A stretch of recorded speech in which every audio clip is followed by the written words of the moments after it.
Comencem. Sí, jo crec que sí. Bueno, benvinguts.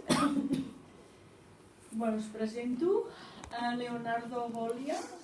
És escriptor i llicenciat en Psicologia per la Universitat de Buenos Aires. ¿Hablo en castellano o en catalán? ¿Se me entiende? Es igual. Reside en Barcelona desde el año 2001, donde ha colaborado en diferentes centros de salud mental. Tiene formación autodidacta como ilustrador. Es estudiante de Kabbalah desde hace 15 años. Le interesan especialmente los temas relacionados con la meditación, la alquimia y otras ciencias tradicionales. Benvingut. Muchas gracias. Bueno, bienvenidos a todos. Hola a todos. Quiero también agradecer especialmente a Vicente, que hoy, bueno, Vicente no ha podido venir por un tema más personal de él y quería, bueno, darle las gracias y sé que luego me va a escuchar, me va a ver, entonces aquí le envío el saludo. Bueno, voy a encender esto antes de empezar, que es un símbolo, luego explicaré por qué.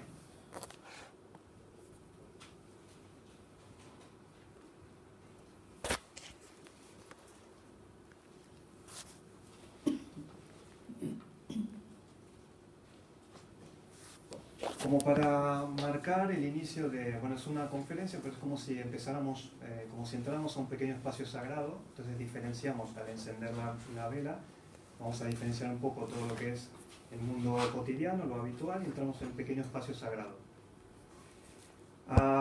Voy a explicar, la idea sería voy a hacer una aproximación a estos dos sistemas. Hay un sistema que es la Kabbalah, que es bastante, supongo que es bastante conocido, habéis oído hablar de él, me imagino. Luego hay otro sistema que es el sistema que presenta Alice Bailey en unos libros, pero yo no sé hasta dónde conocéis a Alice Bailey, pero yo haré un resumen, bueno, una presentación de los dos sistemas.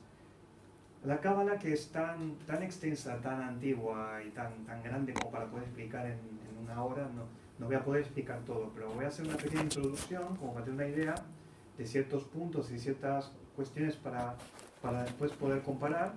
Y bueno, a ver si puedo hablar lo máximo posible de lo que es la Kabbalah, pero tengamos en cuenta que es muy grande y no se acaba nunca.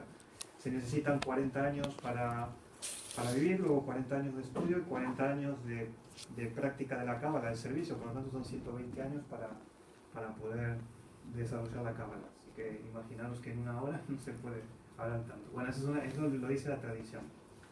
Y el sistema de Alice Bailey es un sistema que ella presentó en su momento.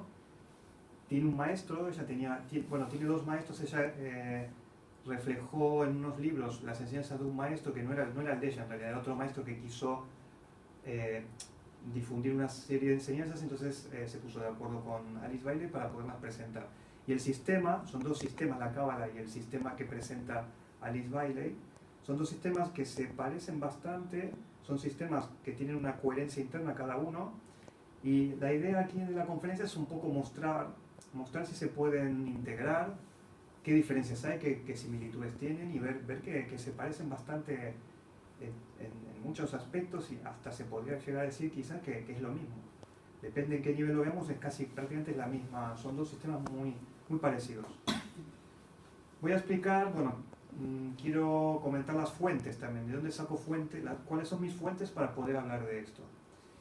Una de las principales fuentes que tengo para la Kabbalah es la instrucción de mi instructor, que es José Luis Kalich, que soy alumno directo de él, de la Escuela de Kabbalah de Barcelona, la Alta Escuela de Kabbalah de Barcelona.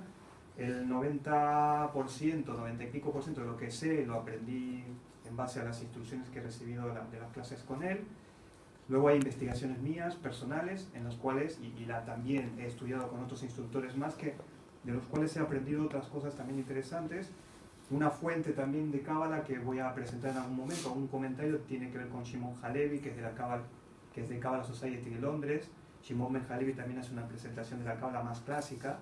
La Kabbalah que yo estudio con mi instructor es más una Kabbalah más de línea más cristiana, es otro tipo de líneas diferente a la de la Kabbalah de Halevi, pero se complementan muy bien, que luego lo explicaré. Y otra fuente muy importante es, evidentemente, para poder hablar de Alice Bailey y del maestro que la inspiró, he tenido que ver también su obra, entonces esa es una fuente muy importante, la obra directa. Y después hay otro autor que he traído aquí un libro que, bueno, es también recomendable, Michel Coquet. Michel Coquet es un autor que ha hecho una investigación muy especial sobre el maestro tibetano, que es el que inspiró a Alice Bailey. Michel Coquet también es otra de las fuentes que utilizo para determinados comentarios que quiero utilizar para poder comparar ambos sistemas.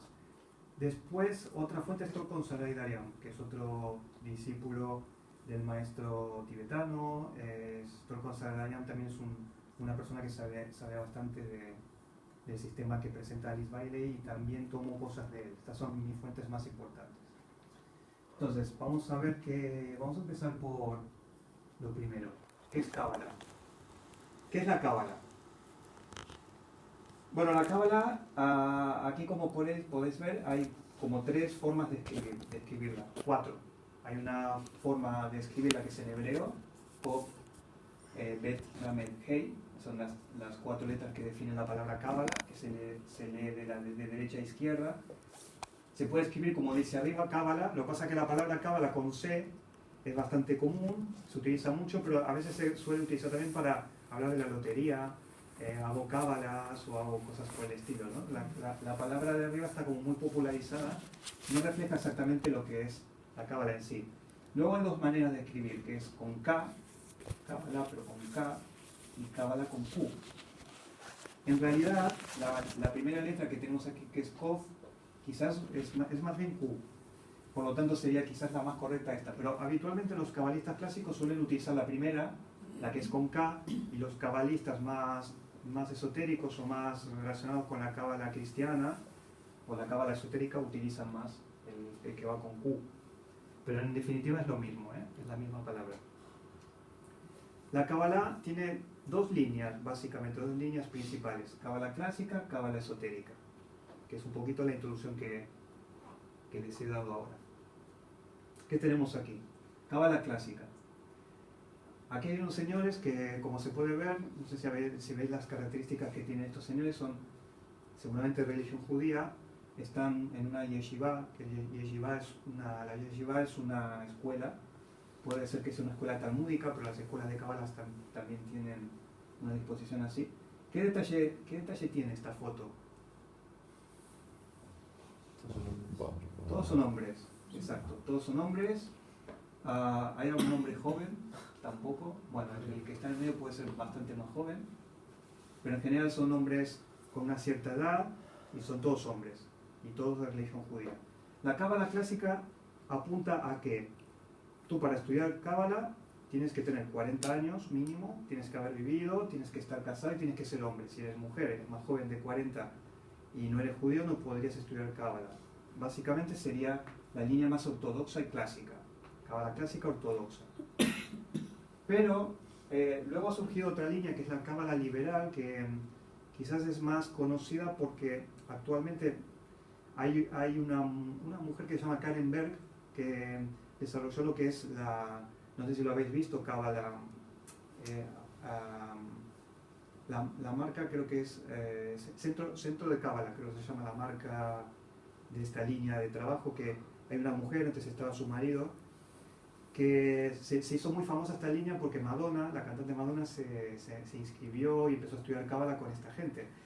Esa línea es la línea que podemos llamar cábala liberal, porque es una línea de cábala que está dentro de lo que es clásico, pero se puede estudiar una mujer, no tiene necesariamente que tener 40 años, no tiene necesariamente que ser judía la persona, entonces sí que está como un poco más abierta.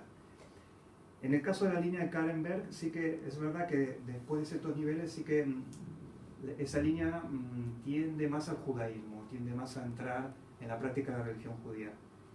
Luego la línea liberal tiene otra representación más, una de las tantas, que es la que dije antes, Shimon Ben Halevi, de Kabbalah Society de Londres, que Kabbalah Society tiene este punto también de Kabbalah liberal, en el sentido de que tampoco es estricto en este sentido de que se tenga que ser judío, 40 años casado, se admite también mujeres, y esta línea de cábala también admite a otros cabalistas que no son judíos, como Jesús, el maestro Jesús se le considera cabalista, aunque tengo que hacer una salvedad en cuanto al uso de la palabra cabalista.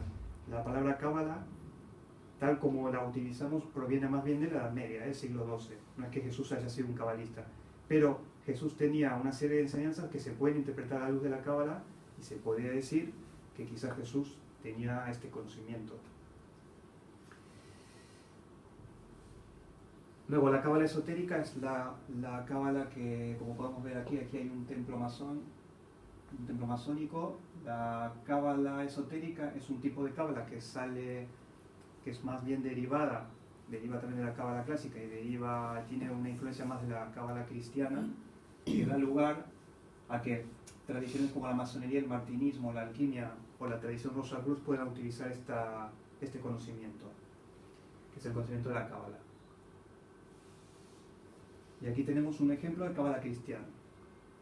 La cábala clásica, que ahora voy a explicar de dónde sale la cábala, pero la cábala clásica que fue atesorada por la religión judía y que era principalmente de origen judío, en determinado momento del Renacimiento sí que hubo maestros de la cábala clásica, que eran maestros judíos, que aceptaron alumnos cristianos. Entonces aparecieron muchos alumnos cristianos que luego difundieron toda una nueva línea de cábala, que era más una línea cristiana, en la cual conocimientos relacionados con el Maestro Jesús o con San Pablo, enseñanzas de ellos se pudieron incorporar en lo que es la cábala, y se intentó, Pico de la Mirándola, por ejemplo, intentaba demostrar que el Maestro Jesús era el Cristo. Entonces, para poder demostrar que era el Mesías o era el Cristo, utilizó la cábala. Entonces hizo una serie de estudios para poder demostrar que Jesús era el Cristo, que Jesús era el Mesías, y utilizó la cábala.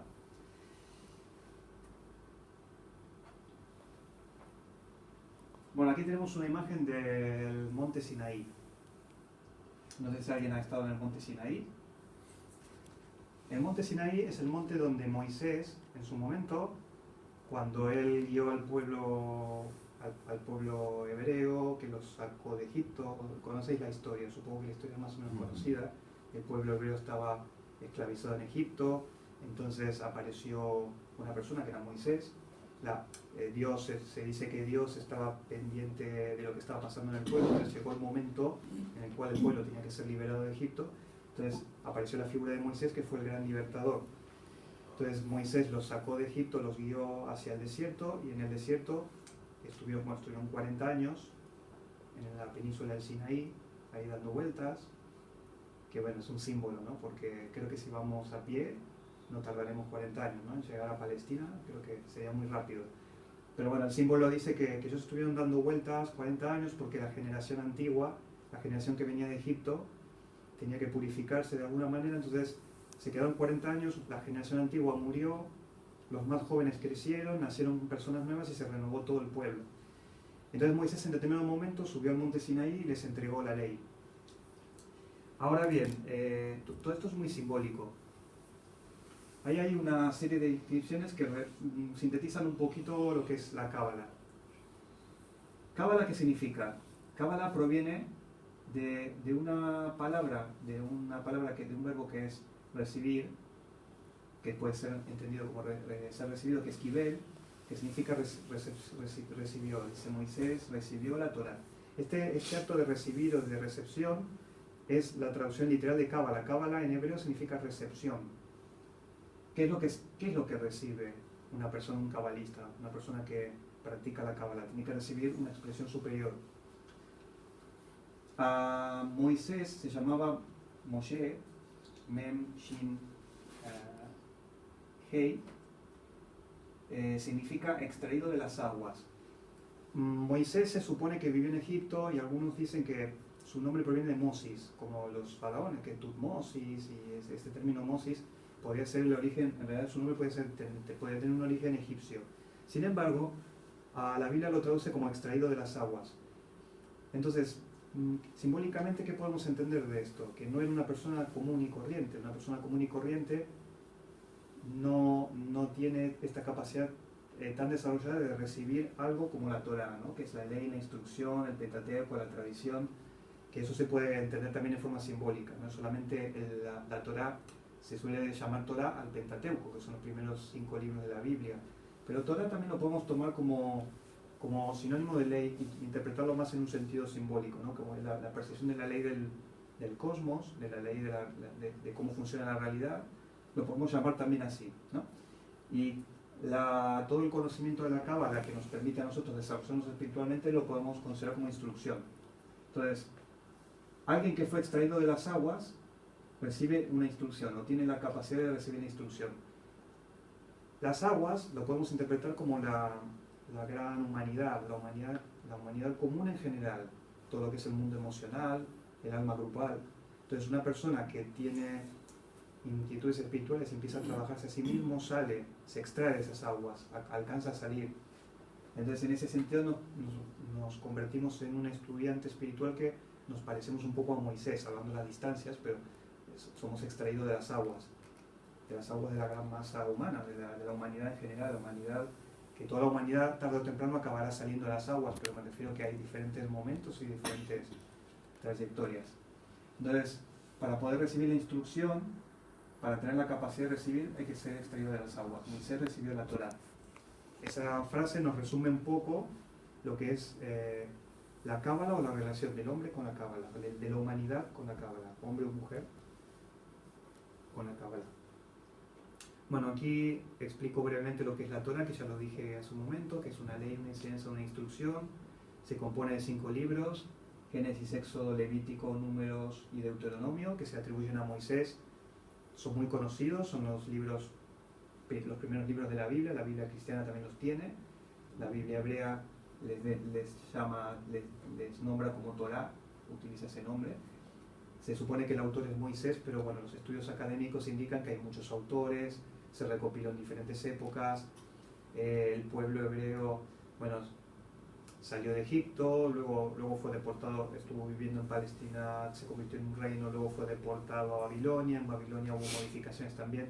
La Torá fue un libro que ha ido evolucionando, sin embargo tiene un conocimiento secreto, cifrado, interno, tan interesante y tan escondido, que convierte a la Torá en un libro de instrucción espiritual muy bueno, como para tener en cuenta en general para desarrollar una disciplina espiritual.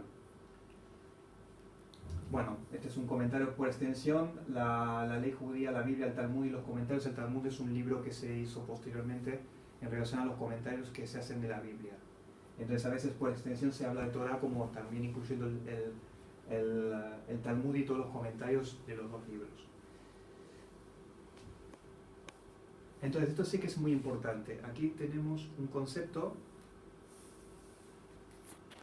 de la doble enseñanza de Moisés. Cuando Moisés estaba en el monte Sinaí, que recibió la Torá, se dice que recibió 2 enseñanzas. Una enseñanza que técnicamente se llama Tamei Torá, que es la enseñanza para estudiar la luz del día. Se dice que es a la luz del día, que es la enseñanza, por ejemplo, de las enseñanzas de la Biblia, pero de una manera un poco más para todo el mundo. Por eso aquí hemos puesto, está dirigido al ser humano inmaduro, ignorante de su realidad espiritual. Hay personas que no tienen interés en la espiritualidad y que en el sentido ignoran esa realidad espiritual, no les interesa, están en otra etapa. En algún momento sí que la podrán encontrar, podrán alcanzar esa realidad o interesarse, pero estas personas necesitan su tiempo, ¿no? Entonces, para ellos es la enseñanza de la Tamei Torá. La Tamei Torá es directamente el entendimiento de la Biblia en un primer nivel de interpretación. Por ejemplo, los mandamientos, las tradiciones de las fiestas, lo que hay que hacer, lo que no hay que hacer, reglas, reglamentos, todo esto está expresado en la Biblia y se interpreta en un nivel quizás más literal, y es lo que sería para todos. Esto hablaría más de la religión de los hebreos y después posteriormente de la religión judía. Es para todos. Luego tenemos la otra enseñanza, que es la Sitrei Torah, que es la enseñanza escondida. Es una enseñanza para estudiar a la luz de la noche, se dice, como más escondido. Las enseñanzas de Moisés, cuando él las expresó y que acabaron pasando a la Torá, al Pentateuco, claro, expresa 2 niveles, un nivel más superficial, lo que decía ahora, de las fiestas, pero luego hay un nivel dirigido a unos pocos, que es el nivel de, perdón, que me adelanté, que es el nivel de la Cábala ya. O sea, estamos en un nivel más secreto. La Cábala estaría situada en lo que es la Sitrei Torah. Vuelvo a repetir, Cábala es una palabra que se que se empezó a usar en la Edad Media. En esta época no se puede hablar del concepto cábala como con ese nombre, porque ese nombre apareció posteriormente. Pero sí podemos hablar de esta enseñanza a la luz de la noche, que es de la cual sale la cábala, que sería la enseñanza secreta del pueblo de Israel. Se dice que esta enseñanza secreta del pueblo de Israel fue entregada por un arcángel, que era Ratziel, que es un arcángel bastante elevado en el árbol de la vida. Ahora explicaré lo que es el árbol. Pero parece ser que la humanidad recibió toda esta enseñanza superior a través de un ángel, se lo entregó a Adán. De Adán fue transmitido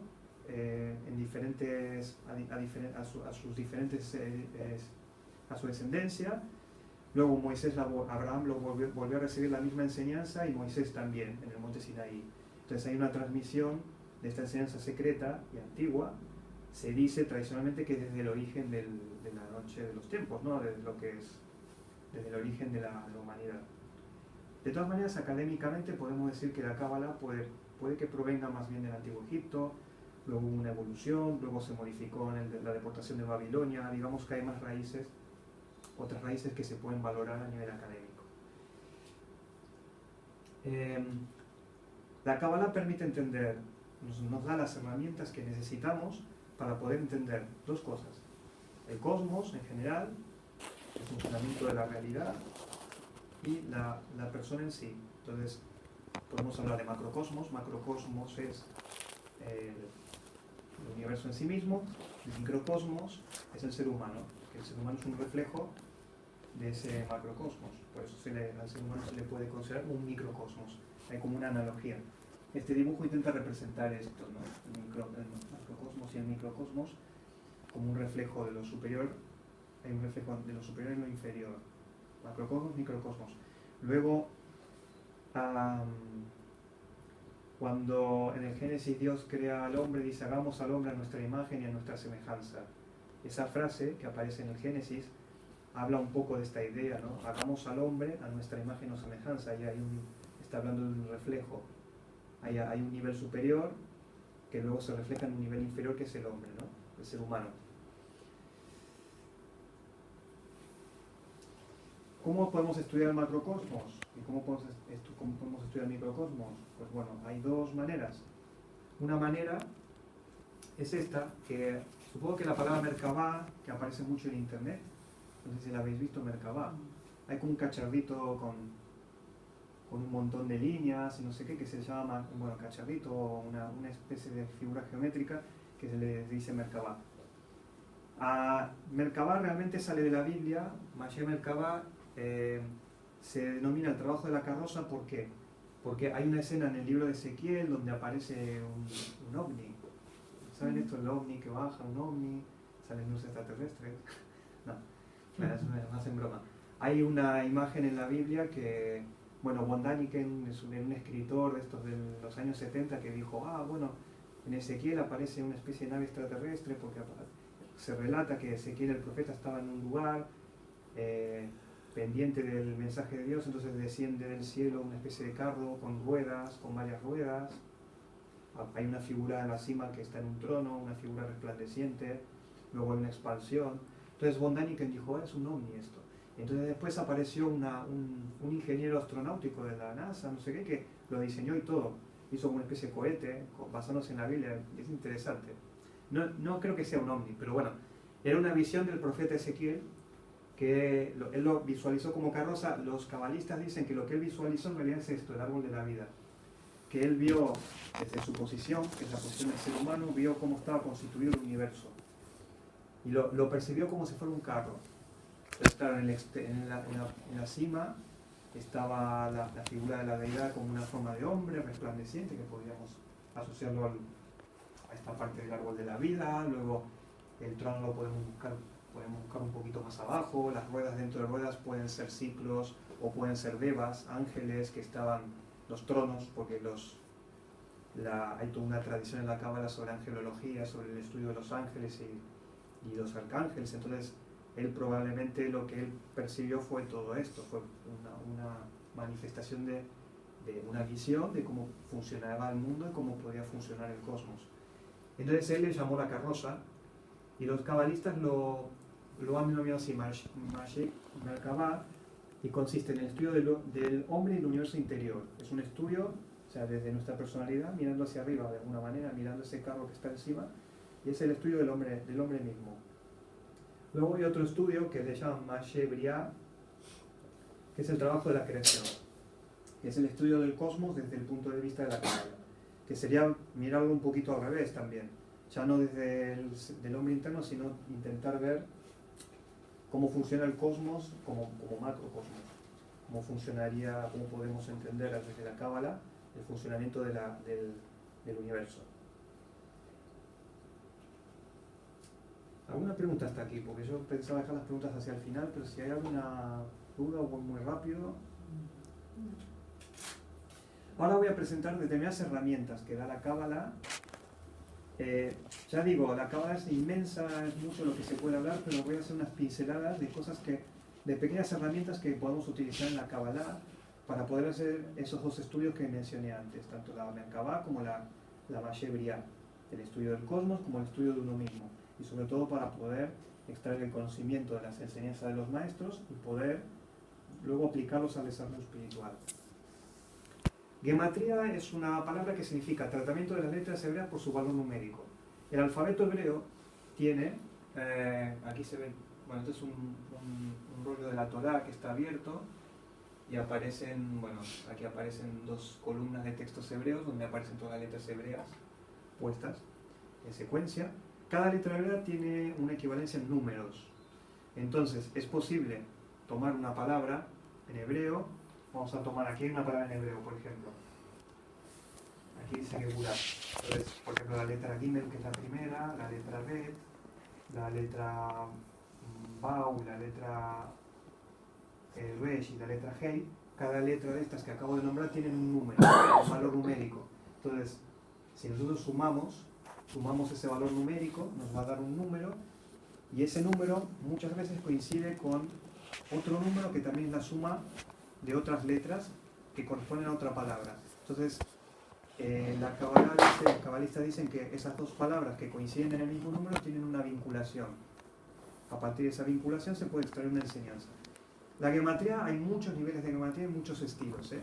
Yo solamente presento el más simple, que es el que acabo de explicar, pero hay más. Hay uno que se llama Temurán, Notaricón, hay permutaciones. Son nombres y palabras que no lo puedo explicar todo, pero con tener una idea de que se puede utilizar este sistema, ya nos va a servir como referencia. Ahora voy a dar un ejemplo de gematría, para que veáis cómo se establecen las enseñanzas. Y voy a utilizar unos textos que son del cristianismo, no son del judaísmo.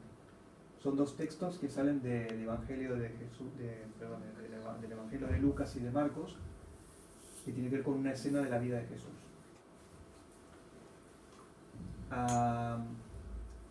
Aquí hay un punto que tengo que aclarar, y es que el Evangelio está escrito en griego, no está escrito en hebreo ni en arameo. Por lo tanto, lo que yo voy a explicar ahora es una interpretación de lo que pudo haber sido, lo que el Maestro Jesús pudo haber dicho, lo que pudo haber ocurrido teniendo en cuenta las palabras en hebreo. Pero que no se interprete, no quiero que haya confusión en el sentido de decir que el Evangelio fue escrito en hebreo y que se puede interpretar tal cual como lo digo ahora. Es más bien un desarrollo que he tenido que hacer para poder explicar, pero que me gusta mucho porque se ve claramente lo que es la gematría. En Lucas 22:48 se dice: mas Jesús le dijo a Judas, con un beso entregas al Hijo del Hombre. La escena esta es muy conocida. Judas, arrepentido, devolvió las 30 monedas a los sumos sacerdotes y se mató. Recordad la historia, ¿no? Que sale mucho, bueno, o habéis leído la historia o también por las películas, es bastante clásico la escena. Aquí tenemos el ejemplo. Judas, en hebreo, se escribe con esas letras hebreas, que es la Yod, la Hei, la Bau, la Dalet y la Hei, suma 30. Si sumamos cada letra, tenemos que Judas suma 30. Curiosamente, 30 monedas de plata. A él le pagaron 30 monedas de plata, pero su nombre es 30 también. Qué casualidad que su nombre y las monedas coinciden en el número. La palabra beso, si sumamos la palabra beso en hebreo, da 465. La palabra traición en hebreo da el mismo número, qué curioso, ¿no? El beso de la traición, los dos, beso y traición, tienen el mismo número. Algo quiere decir, ¿no? Y si el 465 lo sumamos todo, da 30. O sea, todo se reduce a 30. Ahí hay algo interesante con el número 30.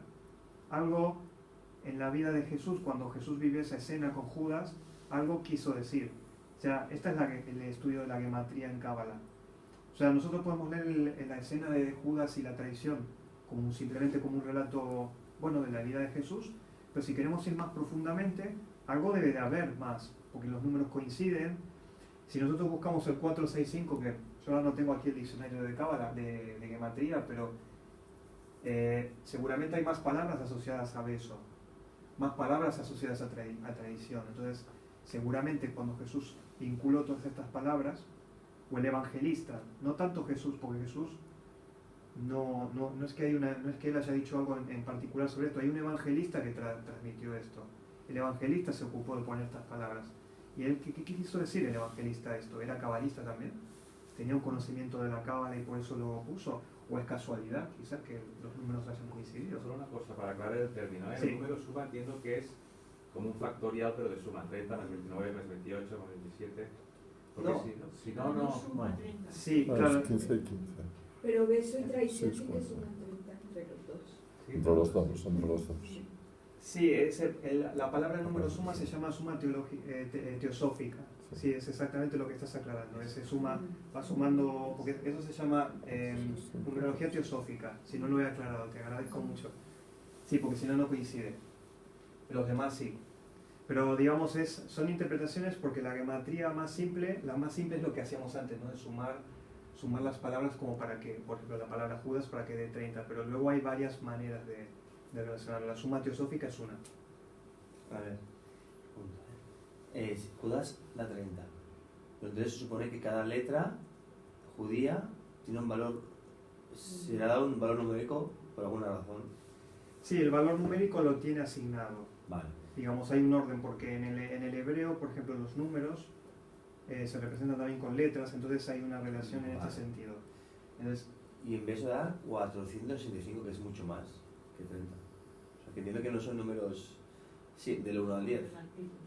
no, porque hay números, las primeras letras del alfabeto hebreo es del 1 al 10, después hay una segunda tanda que es del 20 al 100, hay diferentes valoraciones. Lo que pasa es que no quiero entrar en todo esto porque si no termino más. Vale. Pero sí que tenemos que ver cada letra. Por ejemplo, la Yod tiene valor 10, la G tiene valor 4, la G tiene valor 5. Entonces, cada letra tiene un valor, entonces tú vas sumando. Si sumas cada letra te tiene que dar 30. Ya. Y eso con el sistema de números de los hebreos, De los que hebreos, no claro. es el de los romanos, o sea, no, No, es el de no. los árabes. No, es otro. O sea, Es, que es otra manera de verlo. Sí, sí. imposible acceder directamente. No, yo no Eh, bueno, podría poner una tabla con las numeraciones, si hay interés lo puedo traer, pero hay unas tablas, o sea, digamos, desde la primera letra hebrea hasta la número 10, se numeran del 1 al 10, luego pasa 20, 30, 40, 50, 60, o sea, se van numerando de manera diferente, no es que es del 1 al 22 o del 1, no es así, si no sería más fácil, pero los números serían diferentes. Tal como está planteado coincide la gematría coincide con las palabras. ¿Sigo? Entonces, beso y traición tendrían el mismo valor. Claro, beso y traición tendrían el mismo valor, sumando todas las letras da 4, 6, 6. Sí, pero el mismo sentido, quiero decir. Sí, Parece una palabra en positivo y otra en negativo, pero en el fondo si las sumas, el valor es el mismo. claro, entonces Por lo tienen. tanto, es un valor más trascendente de lo que nosotros podamos llegar Exacto. a interpretar. Claro, lo que está expresando es que están vinculadas. Por eso una es positiva y la otra es negativa, pero lo curioso es que están vinculadas, entonces nos intenta transmitir algo. No que los besos sean traicioneros siempre, porque ya sabemos que no, pero por algo los vincula. La palabra beso, también que el 465 tiene más palabras vinculadas. Habría que ver qué instrucción, qué hay de más ahí, porque hay mucho más profundo. Pero sí que lo que quiero resaltar es que en la construcción del relato, en el texto bíblico, hacen coincidir dos palabras con el mismo número y las 30 monedas de plata con el nombre del personaje. Es como que hay una coincidencia con el número, que es curioso, es muy rara esta conexión, pero a lo que voy es que se intenta transmitir un mensaje o una enseñanza y se utiliza este tipo de sistema de codificar. Hay muchos en la Biblia, hay muchas otras expresiones. Normalmente un ejercicio muy interesante es cuando tenemos un concepto que queremos ver. Por ejemplo, si yo quiero, me interesa el beso, o quiero la belleza, ¿qué es la belleza? Por ejemplo, ¿qué es un beso? ¿Qué es el amor? ¿Qué es la relación de pareja? Yo podría buscar la palabra en hebreo, cómo se dice pareja, la palabra pareja, por ejemplo, pareja en hebreo, busco qué numeración tiene, qué palabra, qué número hay, qué palabras vinculadas hay. Entonces a lo mejor me da una enseñanza sobre lo que es la relación de pareja, lo que es el beso. A lo mejor aprendo algo de cómo relacionarme con los demás, pero es cuestión de elaborarlo. Pero que sí que a veces hay codificadas cosas que se pueden extraer. Luego, también las letras por separado tienen también un contenido. Cada letra hebrea tiene un contenido, tiene un significado, que aquí en este tipo de árbol las letras están asociadas a unas imágenes sagradas que aparecen aquí. Estas imágenes sagradas también representan un contenido y una enseñanza que aluden a la letra. Entonces, cuando yo leo Yod, por ejemplo, la letra Judas, la palabra Judas, perdón, que dice Yod, Hei, hay una Bau, una Dalet y una Hei, yo podría buscar qué letra es la Yod. Por ejemplo, ¿dónde está la Yod? Aquí, por ejemplo. La Yod aquí aparece una imagen sagrada, está asociada, hay como una figura de un ermitaño con una lámpara, la letra Yod. ¿De qué me habla? Me habla a lo mejor de esto, ¿no? De un personaje, de algo que tiene un punto de luz. Podría ser la representación de un maestro. Y qué raro que Judas tiene como primer nombre a un maestro, ¿no? Tiene un símbolo de un maestro, habría que ver qué significa esto. A lo mejor significa otra cosa no relacionada con un maestro, porque esta letra hebrea se la asocia también con Virgo, con el signo de Virgo. A lo mejor está haciendo también una alusión al signo astrológico. Entonces de la Yod podemos extraer mucha más información. No nos quedamos solo con el 30 y solo con la palabra. También cada letra nos da una relación. ¿Y para encontrar a Dios? ¿Dónde lo quieres encontrar a Dios? También se puede hacer desde... Claro, hay nombres de Dios por todas partes. Cada lugar del árbol tiene un nombre de Dios escondido, se puede ver mucho. El nombre de Dios más habitual y más conocido es Yod Hei Bau Hei, el Yahvé, que es la Yod, la Bau, la Hei, Yod Hei Bau Hei. Sí. Sería esta letra Yod Hei Bau. Hasta aquí está el nombre de Dios casi. Está casi escrito. Lo que pasa es que luego le acabaron de agregar 2 letras más y sale Judas.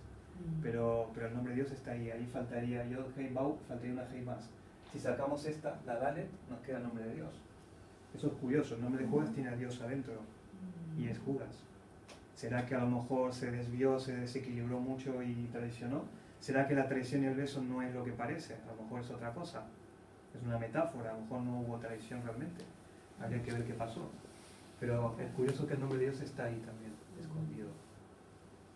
Bueno, también tenemos el nombre de la sabiduría, Ya.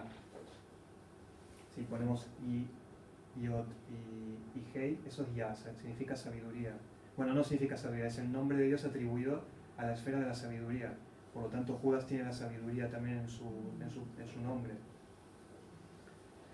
Bueno, Judas hay varios. Nosotros conocemos el malo, es Judas Iscariote que traicionó, pero está Judas Tadeo, que no era un discípulo de Jesús, y después hay en el Antiguo Testamento, creo que hay algún Judá también, que era uno de la tribu de uno de los hijos de Jacob. Por lo tanto, Judas no es que sea un nombre malo, que implique que encierre nada maligno en sí. Pero hay una cuestión con el nombre. Él, con las 30 monedas de plata, es como si le hubieran pagado su nombre. Hay algo con el nombre que es cuestión de entenderlo. Y aquí llegamos a lo que es el árbol de la vida. El árbol de la vida es este que tenemos aquí, es el árbol de la vida, que es un grafo, un instrumento que nos permite, bueno, entender un poco lo que es el ser humano. Esto representa un ser humano, un hombre o una mujer, y representa también el cosmos, lo que decíamos antes, macrocosmos y microcosmos. Y hay muchas formas de representar el árbol. Esta es una, ahí vemos con formato de humano, ¿no? De ser humano. Bueno, ahí habla del templo de Salomón. Esta es una especie de imagen donde está representado un poco el árbol de la vida, pero ahí han metido un montón de información que no es el árbol solo, ¿eh? Hay más información. Después, esta es una representación muy curiosa que a mí me gustaba, que un cabalista llamado George Lai, que vino una vez a nuestra escuela, nos presentó esta forma del árbol, donde las esferas del árbol de la vida aparecen como circunferencias, y es muy curioso porque se ve muy bonito. Aquí no se ve bien, pero en vez de representarlo así, lo ha representado así como si fuese todo una especie de círculo cargado de círculos concéntricos. Esa es otra forma, como con ruedas, que ese es prácticamente igual a este. Sistema sefirótico está escrito en latín, hay mucho latín ahí. Este es un árbol de la vida más de interpretación alquímica y cristiana. Aquí tenemos uno también que sale de un libro de un cabalista cristiano. Y me gustaba traerlo porque se ve que, por ejemplo, todo lo que es Malkut, lo que nosotros situamos abajo del árbol, que es la tierra, aparece como las ramas. Y Keter, que sería supuestamente la parte más de lo que representa el punto más alto de la deidad, están las raíces, porque la raíz en realidad es Dios, la deidad, y el ser humano es el fruto, o el mundo terrenal es el fruto de todos estos mundos que hay por encima. Entonces, en realidad está al revés. Este es un árbol que las ramas están por abajo y la raíz está por arriba. En realidad sería al revés. Nosotros tendemos a verlo la raíz abajo y la rama arriba, pero sería un árbol invertido. ¿Esto se puede traducir en los chakras o no? Sí, ahora lo explico si quieres. No me quería... Los chakras se pueden traducir, nosotros interpretamos los chakras como expresiones de diferentes senderos. Sí que hay algunos cabalistas, Michel Coquette, incluso el libro este que acabo de presentar ahora, él tiene un libro que habla de chakras y los asocia directamente a las esferas, a los chakras. Lo que pasa es que los chakras, las esferas lo que representan en sí son las energías que se van a expresar, por ejemplo, a través de los chakras. Determinados chakras, hay un chakra que es el chakra sacro que expresa la energía de Marte, por ejemplo, ¿no? La energía de Marte se relaciona con esta esfera que es la esfera de la severidad. Pero no sería exacto, digamos, es la energía que está relacionada, pero lo más exacto sería buscar el sendero adecuado que corresponde. Por ejemplo, sería el chakra que se asocia al sacro, este sendero. Entonces es mejor, a la hora de, por ejemplo, de meditar y poder trabajar los chakras en una meditación, es mejor meditar en las imágenes sagradas relacionadas con esos senderos. Cuando tú sitúas y sabes qué chakra es, entonces meditas en ese sendero y trabajas ese chakra, no tanto las esferas, pero se lo puedes asociar. ¿Esas imágenes? Sí, ahora si quieres. Estas imágenes son imágenes del tarot. Lo que pasa es que hay diferentes tipos de tarot. Es casi Como has hablado de imágenes sagradas, por eso te decía si eran estas. Sí, son estas. Son las imágenes del tarot. Que tendría que dar una charla entera del tarot, porque este tarot es muy avanzado. Esta es otra forma de interpretar el árbol. Aquí vemos que tiene una pequeña diferencia. Se ve claramente que... Bueno, tengo un amigo de la escuela de Cábala que dice que aquí estos dos palitos los han puesto arriba y que los han quitado de abajo. Pero bueno, la diferencia, hay dos senderos que son estos dos, que aquí los tenemos, pero aquí no salen. Esta es una interpretación válida también, que es la interpretación más luriana, de Isaac Luria. La escuela de Kahlenberg, esta línea que mencioné antes, que donde se inscribió Madonna, que estudió con esta persona, trabaja más con este árbol, no tanto este, sino más bien este. Y más que quitaron dos senderos y los han puesto arriba, es más bien que aquí se ocultaron dos senderos y arriba se han activado dos. Es una forma de verlo. Aquí nosotros, estos senderos que están ahí cruzados, los ocultamos aquí en esta representación y aquí los activamos, pero más o menos es de alguna manera la misma representación. Luego a veces hay cambios también con las atribuciones de las letras, pero todas las formas de árbol que vemos, de árbol de la vida, todas sirven de alguna manera, todas se complementan. Es muy dinámico este esquema. Luego tenemos otra forma de interpretar, bueno, este es el mismo, aquí tenemos los nombres. Keter,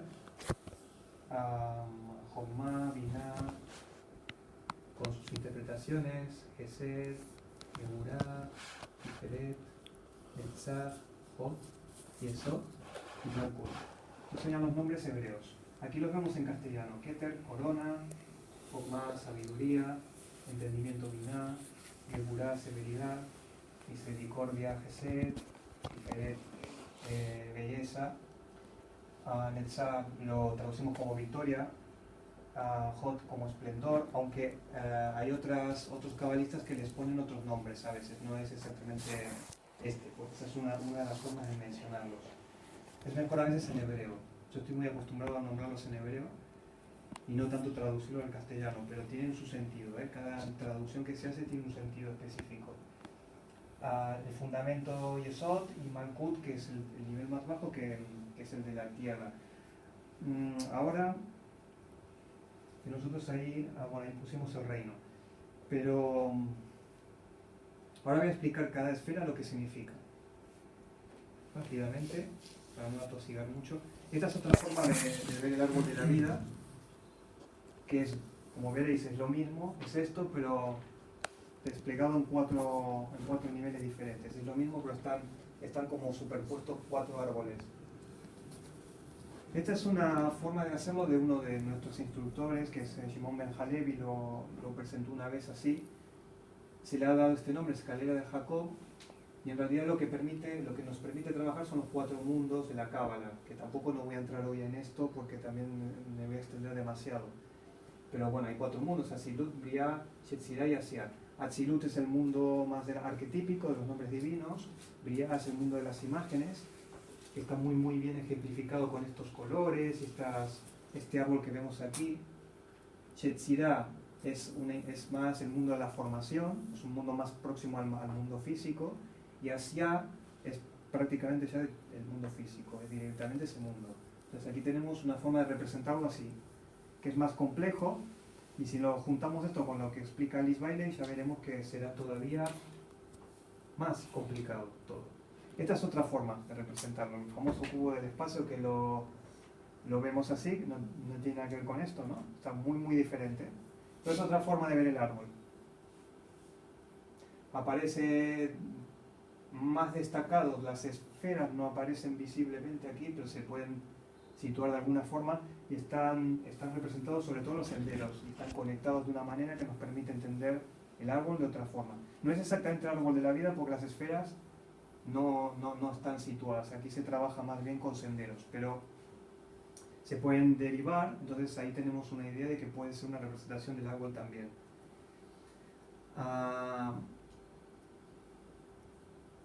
Bueno, y la última representación del árbol que les quiero mostrar es la menorá, que está ahí representada.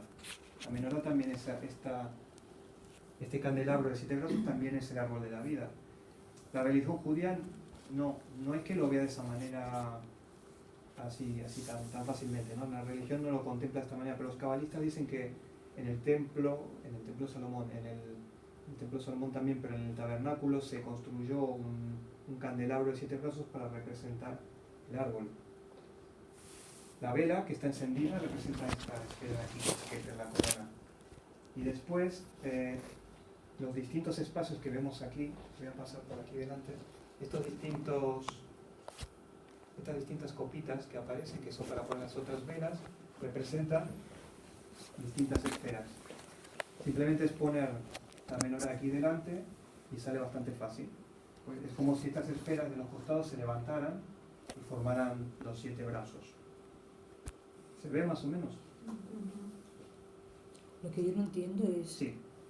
cómo se utiliza a nivel práctico el árbol de la vida. Ahora vamos a entrar. Vale. Porque he hecho una presentación muy muy rápida en todo el tiempo que me fue posible, pero ahora, como lo tengo que comparar también con el maestro de K, vamos a entrar toda en la parte práctica, porque hay meditaciones, esto se puede utilizar para interpretar lo que ocurre, y también sirve para meditar, y sirve para organizar, y ya verás que lo podemos aplicar a todo. Luego haré unas demostraciones de cómo se aplica, que serán muy divertidas. Bueno, el maestro de K, ahora voy a hablar del maestro de K, vamos a pasar a otro aspecto totalmente diferente, que es el que hace alusión a esta conferencia, que es comparar los dos sistemas. Yo me quedaría toda la velada con este y me seguiré extendiendo, pero no puedo dejar de presentar al maestro de K, que era la base de esta conferencia, ¿no? La otra cara. El maestro de K, que es el que inspiró a Alice Bailey, es este señor que aparece aquí. ¿Lo habéis visto alguna vez? Algunos no, otros sí. Esta es una representación del maestro Dual Kul, se llama, o DK. Dual Kul es una forma que yo escuché que se pronuncia. En realidad no se sabe exactamente, porque algunos le dicen Dabat Kul, que también lo escuché así, A mí me gusta siempre decir Dabatkul, pero Dabatkul no sé de dónde sale exactamente porque tampoco se puede pronunciar como Dabatkul. Mejor es Dualkul. Y como Dualkul tampoco estamos muy seguros, mejor Maestro Deka. Lo hacemos así, o el tibetano. Ese señor dicen que es tibetano. Hay una foto de él que es esta,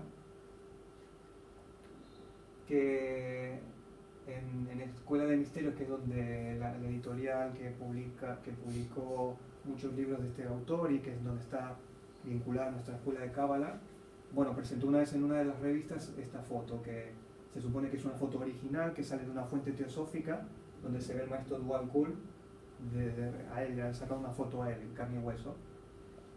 Que la otra foto me gusta más, por eso la puse, más bonita, está mejor retratado. Aquí es como que es una foto muy vieja, no se ve muy bien, está un poco deteriorada. Pero bueno, esa sería la imagen que él tenía en esa época, en 1920, que cuando colaboró con Alice Bailey. Actualmente, si está o no está, no sé cómo será en la actualidad, si es que está, pero sí que está encarnado. Eso es como se escribe Dualkul. Como veis, es una grafía. Hay otras formas, a veces le ponen doble O, Kol. Y en Wikipedia, cuando miramos Wikipedia, buscamos Dualkul, la Wikipedia dice que es sánscrito, y que en sánscrito significa pequeña llama, pequeño fueguito, pequeña llamita. Entonces yo pensaba, lo hablé con una persona que sabe mucho del maestro tibetano y me dijo, a lo mejor es en lengua Censar, que la lengua Censar dice la teosofía que es una lengua muy antigua, anterior a las lenguas sagradas como el sánscrito y el hebreo, que son lenguas sagradas que son muy antiguas. Y me decían, a lo mejor lo escribió en ese nombre. Pero yo pensé, ¿y si es en hebreo qué? Porque la J, la W y la H, a mí me suena mucho a Yah, también a Jehová, Ja.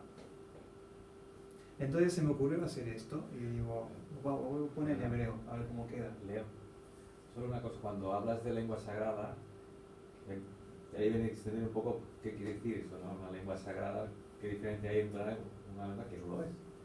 Claro, buena pregunta, porque las lenguas sagradas, ¿por qué son sagradas? ¿Qué significaría sagrado? Antes habíamos encendido la velita de menorá para separar este espacio que es sagrado de un espacio más cotidiano. Una lengua sagrada que podría, si hacemos una analogía con esta separación, la lengua sagrada donde tendría un funcionamiento como lengua. Los textos sagrados. Textos sagrados. ¿Qué diferencia podría tener una lengua que no es sagrada? Que son directos de Dios, supuestamente. Bueno, algo de eso sí. Cotidiano, sagrado. Espacio sagrado, profano. Los diferentes objetivos. Claro, diferentes objetivos y diferentes espacios. Una lengua sagrada sería una lengua que es utilizada más en un espacio sagrado, que tiene un cierto... todo lo que se pronuncia con sonido tiene poder. Pero hay lenguas como el sánscrito y el hebreo que son muy antiguas y son poderosas en cuanto a sonido. Por eso se dicen que son lenguas sagradas.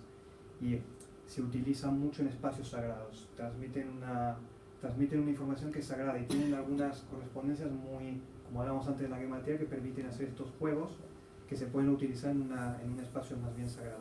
Una lengua profana es una lengua que es más vehicular, que es más para expresarse, que el hebreo también sirve para hablar, evidentemente, y el sánscrito también, pero la diferencia está en esto, que en un espacio sagrado hay determinadas lenguas que tienen más poder o que se utilizan más en determinados tipos de operaciones o desarrollos espirituales, que no en una lengua que es vehicular simplemente y que no es sagrada. ¿Alguna cosa más? No. Bueno, yo lo traduje, le puse letras hebreas porque me parecía que podía llamar la atención, y aquí tenemos el nombre de Yah, Yod, Hei, está el nombre un nombre de Dios que está asociado a la sabiduría. Entonces pensaba, ¿por qué no? A lo mejor si Dualkul es en hebreo, quizás hay una alusión a la sabiduría. Aunque esto es más especulación mía, no es una enseñanza, es una cosa que se me ocurrió ver si podía encajar. Esta señora que aparece aquí es Alice Bailey. Alice Bailey era la que da título a la conferencia. A mí me gusta mucho más hablar más de maestro de K, porque es el que le dio la instrucción y es el que le transmitió toda la enseñanza y es el que dio el sistema. Pero bueno, ella fue la que lo puso en marcha todo y es la que lo ha difundido y la que nos ha llegado toda esta información, es Alice Bailey. Alice Bailey era inglesa, no recuerdo el año en que nació, pero bueno, vivió en torno principio del siglo XX. De hecho, las enseñanzas del maestro de K, el tibetano, ella colaboró con él en torno al año 1920, en esa época, por lo tanto, podemos decir que es más una persona del principio del siglo. Ella formó parte de la Sociedad Teosófica. No sé si sabéis que la Sociedad Teosófica fue fundada en su momento por Madame Blavatsky. Ella es una continuadora. Madame Blavatsky también colaboró con el maestro tibetano. Se dice que el maestro tibetano le pasó también información a Madame Blavatsky, que después la presentó como Teosofía. Luego Alice Bailey, que formó parte de la Sociedad Teosófica, ella luego se separó por discrepancias con el grupo, con la sociedad, cómo estaba funcionando, y se separó. Entonces fundó, bueno, no es que fundó, se ocupó de difundir su propia línea. Y en esa línea, que fue una línea de colaboración con el maestro tibetano expresó, o sea, dio nueva información que era más de renovación respecto a lo que se había dado con Madame Blavatsky, es como una continuación. Hay gente que sigue a Madame Blavatsky, teósofos que dicen que Alice Bailey no, que es un fraude, que no sé qué, que es muy diferente, que no coinciden en nada, pero en principio sería una continuidad. Hay cosas que no coinciden tanto, otras que coinciden más, pero el sistema que presentó Alice Bailey, que fue el de su maestro, es más bien una forma de actualización de lo anterior, lo actualizó un poco más. Bueno, ahora vamos a entrar sobre Alice Bailey. Después, si quieren, después de que acabo la conferencia, podemos hablar un poquito más y me preguntáis de más cosas, sobre todo la parte práctica de la cábala y la parte práctica de este sistema. Podemos hacer aproximaciones entre la cábala y el maestro de K, que sería la base de esta conferencia. Pues vamos a intentar demostrar que se puede hacer alguna aproximación, se puede decir algo. Bueno, ¿esto qué es? Esto que presento aquí es una pintura en tela, en seda, que fue pintada por el maestro de K. El maestro de K, el tibetano, hizo este cuadro, esta pintura, que es una parte del valle de Shigatse, que es donde vivía él con su maestro. Vivía cerca del maestro Qutb-Min, el maestro Moria. No sé si tenéis información sobre estos dos maestros, son bastante conocidos.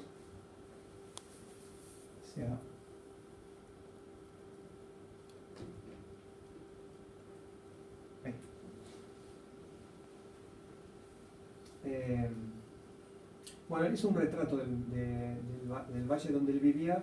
Entonces ahí se dice que esta casita que está ahí abajo, esta especie de construcción es un museo. Aquí hay una casita en la que probablemente viva él, que la construyó con sus propias manos. Él se ve aquí, a ver si lo puedo indicar. Esa figura que hay, que no se ve muy bien porque está un poco deteriorada la imagen, es el maestro de K con un bastoncito que está en el borde del agua. Luego aquí hay un señor arriba de un caballo que no se ve muy bien, pero que ese es el maestro Qutb-Min, que está cabalgando sobre un caballo, y se ve bueno, el valle. Aquí hay un bosque, una zona boscosa, unas montañas, y lo pintó él, lo pintó el maestro de K. Y el maestro de K, ¿saben cómo firmó su seudónimo? Lo firmó con este nombre, Gai Benjamin. Lo firmó con un nombre en hebreo, pero no era tibetano, él no escribe en sánscrito y en censar. ¿Por qué se hace llamar con un nombre hebreo? Es una cosa muy curiosa de él, es uno de los seudónimos. Alice Bailey, se sabe que Alice Bailey conocía al maestro de K con 2 o 3 nombres distintos. O sea, nosotros conocemos uno de los nombres, que es de K, conocemos este nombre, que es de Gai Benjamin, que es totalmente hebreo, y él utiliza otros nombres más para contactar a sus discípulos, pero los otros nombres los desconozco, no sé cuáles son, y no los he encontrado en los libros de Alice Bailey. No sé si los dijo alguna vez o no, pero sé que tiene más nombres. Pero en principio estos son los dos que conocemos. Gai Benjamin es esta parte de aquí, que significa, ahora voy a poner las expresiones, aquí dice Guy y ahí dice Benjamin, que se lee sabéis que se lee de derecha a izquierda. Entonces esta es una interpretación que me ocupé de hacer. Benjamín significa el hijo de la mano derecha, está en la Biblia, era uno de los hijos de Jacob, el más pequeño, y se suele decir Benjamín a los hijos pequeños, aquí tradicionalmente se habla del hijo pequeño, aunque su traducción exacta es hijo de la mano derecha. La palabra Guy, en hebreo, cuando la he buscado en mis diccionarios de Gematías, no tiene traducción, que yo no he sabido encontrar una traducción. Pero si permutamos, permutar es cambiar el orden de las letras y ponemos ya, que a lo mejor el maestro de K lo solía hacer, porque luego veremos si tenemos tiempo de permutaciones que él hace con el árbol de la vida, que cambia cosas de lugar, interpretaciones que te lo lía todo, o sea, para que no le entiendas, no le gusta que le entiendan mucho. Entonces, te lo lía todo. Entonces, él hizo una permutación y sale valle, de la palabra valle. Si esa palabra, si lo juntamos como Guy Benjamin y hacemos la permutación, sería el pequeño del valle, el pequeño hijo del valle o el pequeño maestro del valle. Tiene una traducción muy bonita si fuese así. Entonces eso es interesante porque yo intentaré demostrar que el maestro de K, el maestro tibetano, en esencia es un cabalista y que sabe mucho de Cábala. Entonces que él haya utilizado un seudónimo en hebreo, bueno, por ahí tiene algo que ver con esto, ¿no? Como que él se identifica, es tibetano, tiene imagen de tibetano, pero que a lo mejor él tiene una relación con la Cábala mucho más directa de lo que parece a simple vista. Bueno, esta es la advertencia. Esto, que nadie se asuste. Hay una advertencia.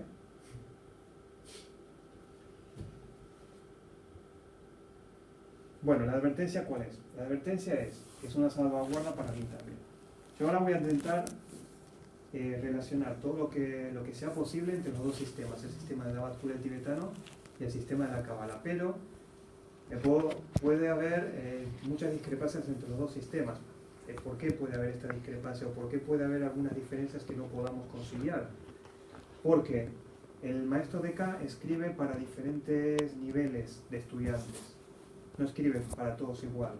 Entonces, nosotros todos tenemos un nivel y después hay estudiantes que tienen un nivel que nos supera a nosotros, que son los iniciados, los adeptos, los maestros que están un poco por encima nuestro. Entonces nosotros que tenemos este nivel, una parte la vamos a entender y a lo mejor otra parte no la podemos abarcar, no la podemos entender demasiado. Hablo por mí, lo hablo por todos, ¿no? Él habla de dos niveles diferentes, entonces él lo explica muy bien. El primer libro publicado fue Iniciación Humana y Solar. Estaba destinado al aspirante común para sacarlo de donde estaba y llevarlo a visualizar un grupo de instructores organizados que trataban de ayudar a la humanidad. Bueno, luego explica para proporcionar ideas sobre la técnica del trabajo y los modos de proceder. Los primeros libros del maestro de K, Iniciación Humana y Solar, sobre todo, y cartas de meditación ocultista, están dirigidos a nosotros. Son libros que los podemos entender con bastante más facilidad que los que vienen después. Si nos podemos estudiar estos primeros libros y los que vienen después, el Tratado del Fuego Cósmico ya se nos lía un montón, pero con los dos primeros, y después hay un montón de publicaciones que hizo la Escuela Arcana, que es la escuela de Alice Bailey, sobre recopilaciones del maestro, que bueno, lo podemos entender con bastante más facilidad que los otros, y yo me he dado cuenta que a la hora de integrarlo con la Cábala es más sencillo hacerlo con los primeros libros que con los otros. Los otros libros, por lo que veo, el maestro, como el maestro de K lo está dirigiendo a personas que tienen mucho nivel de conciencia, lo ha velado mucho. Ha puesto velos, ha cambiado, ha permutado cosas, y entonces se entiende con mucha menos facilidad, y hay cosas que lo tienes que leer 20 veces para poder entender lo que está diciendo, y cuando vuelves a leer siempre descubres algo nuevo. Él aquí lo dice: el Tratado sobre el Fuego Cósmico es de índole totalmente diferente. En último análisis es una guía para los iniciados del mundo, es una guía para personas que están más avanzadas que nosotros, que apartará los ojos del aspirante de sí mismo y de su propio desarrollo y los dirigirá a un más vasto concepto y a un ideal universal, dice ahí. Claro, a partir del Tratado Cósmico es cuando empieza el maestro de K, empieza como a velar más los conceptos y es donde nos vamos encontrando con más dificultad a veces para entender lo que el maestro quiere transmitir. Que podemos leerlo o no podemos leerlo, claro que sí, que se puede leer y conviene y es recomendable leerse toda la obra de Alice Bailey, pero a medida que avanzamos en los libros sí que se hace mucho más denso, más complejo y cuesta a veces entender todo lo que dice. Bueno, aquí lo mismo.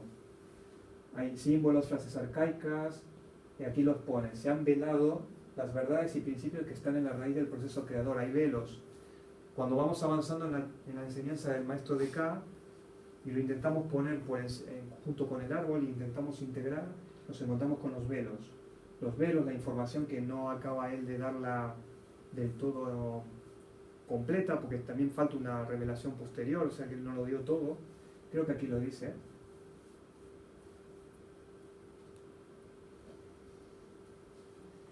Bueno, hay una parte que no la he puesto que él mismo dice que falta más todavía, que él tiene que revelar más cosas. Entonces, por eso, a veces cuando no entendemos algunos libros mucho o intentamos integrar y no encaja del todo, es porque en algunos casos puede que se trate de que hay velos o hay permutaciones o cambios o cosas que no se han acabado de revelar y por eso no se entienden bien o no encajan.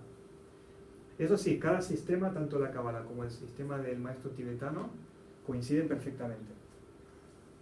Aquí vemos un esquema del maestro tibetano, que es de uno de sus libros, que vemos que es una cosa muy compleja. No sé si alguien se detuvo a mirar y a entender de qué va esto. Bueno, ¿se parece esto a esto o no? Un poco. No se parece, ¿no? Un poco, no tiene mucho que ver. Bueno, vamos a bajarlo. Voy a ponerme con este porque si no nos vamos a liar mucho.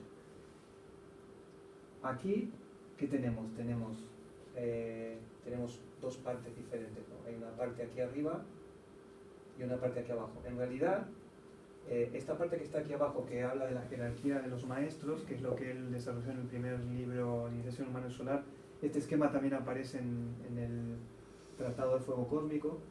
Bueno, en realidad lo de abajo es una repetición de lo de arriba. El árbol de la vida, esto que vemos aquí, en realidad es este de aquí, es esto. Solo es eso, nada más. Luego abajo se repite. No voy a entrar porque se van a quedar dormidos todos y me pongo a explicar cada detalle y todo, pero básicamente para poderlo comparar ya veremos que aquí tenemos 10 esferas, si las contamos son 10, aquí tenemos, sin contar la de arriba de toda, el logo solar, tenemos 1, 2, 3, 4, 5, 6, 7, 8, 9 y 10. Ahí salen las 10. Lo que pasa es que hace que el maestro de K, esto, en vez de presentárnoslo así, nos lo presenta un poco como torcidito, o sea, lo tuerce un poco, lo abre y lo expresa de otra manera. Bueno, este es el mismo esquema. Este es el mismo esquema que vimos antes, pero está expresado de otra manera. En vez de expresarlo así con círculos, lo expresa como un esquema escrito. Esto no lo miremos, esto es una repetición de lo mismo que está arriba, pero nos sirve como referencia. Pero ahora no le demos tanta importancia a esto ahora mismo. Pero nos podemos quedar con lo de arriba. Habla de un logo solar, habla de voluntad, amor, sabiduría e inteligencia activa. ¿Recordáis eso? Los 3 aspectos de la Trinidad que habla. Si alguna vez habéis leído algo del maestro de K y de Alice Bailey, habla de esos 3 aspectos superiores, que son estos. Los 3 aspectos que mencioné arriba, que están aquí, estos 3 que aparecen aquí, que hablan de la realidad, es el triángulo superno y está representado aquí. Esta es la primaria voluntad, esta sea amor-sabiduría, el aspecto amor-sabiduría y el aspecto inteligencia activa, que es lo que él dice. Él le pone 1, 2, 3 y los menciona de esa manera, y son estos: 1, 2, 3. Luego él pasa de esos 3 hacia hay unas conexiones, unos senderos que no son, nosotros lo tenemos un poquito más así con colores y con imágenes del tarot, y él los pone todos así como con cuerdas. Entonces habla de 1, 2, 3. Aparecen los 3 primeros rayos, que son los rayos de aspecto. ¿Dónde los tenemos los rayos de aspecto? Tenemos el primer rayo es el rayo voluntad, el segundo es amor, sabiduría y el tercero es inteligencia activa. Tienen los mismos nombres que los tres primeros aspectos. Los situamos aquí, 1, 2 y 3. Voluntad, este sería amor, sabiduría y este sería inteligencia activa. Después él, a partir del tercero, habla de 4, 5, 6 y 7, que sean los rayos de atributo, el rayo cuarto, el cuarto rayo, el quinto rayo, el sexto y el séptimo, que los tenemos saliendo de aquí. Tenemos aquí el cuarto, el quinto, el sexto y el séptimo. Entonces tenemos el árbol completo y tenemos los 7 rayos y los 3 aspectos. Esa sería la idea de lo que podemos integrar. Hasta aquí se pueden entender y se pueden ver. Keter, ahora me paso un poquito a la Cábala. La Cábala Keter. Keter es la primaria voluntad, es la primera expresión de la deidad, cuando la deidad se manifiesta a partir del primero de esta representación, que es esa primaria voluntad, ese primer comienzo, que es lo que impulsa en un primer momento para que se desenvuelva el árbol. Todo el árbol está contenido aquí.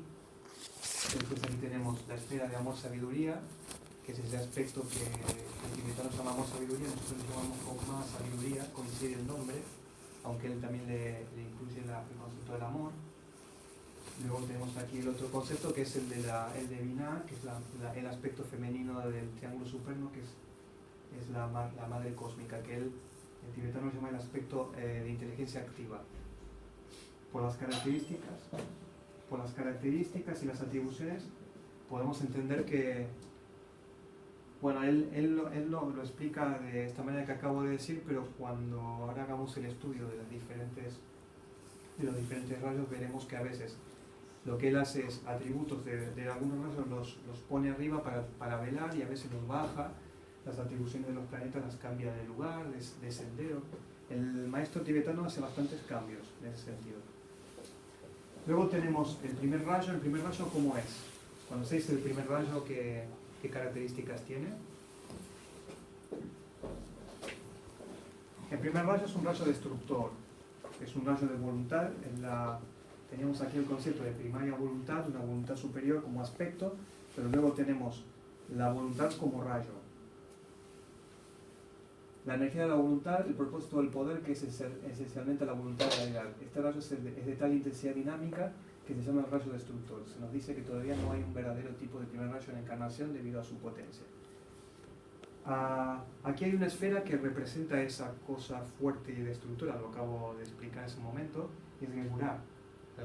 La esfera de Geburah es una esfera de severidad, severa, es fuerte, es destructora, y está asociada al primer rayo. Por eso la identificación que hacemos con el primer rayo es muy fácil con la esfera de Geburah, se ve claramente por las características.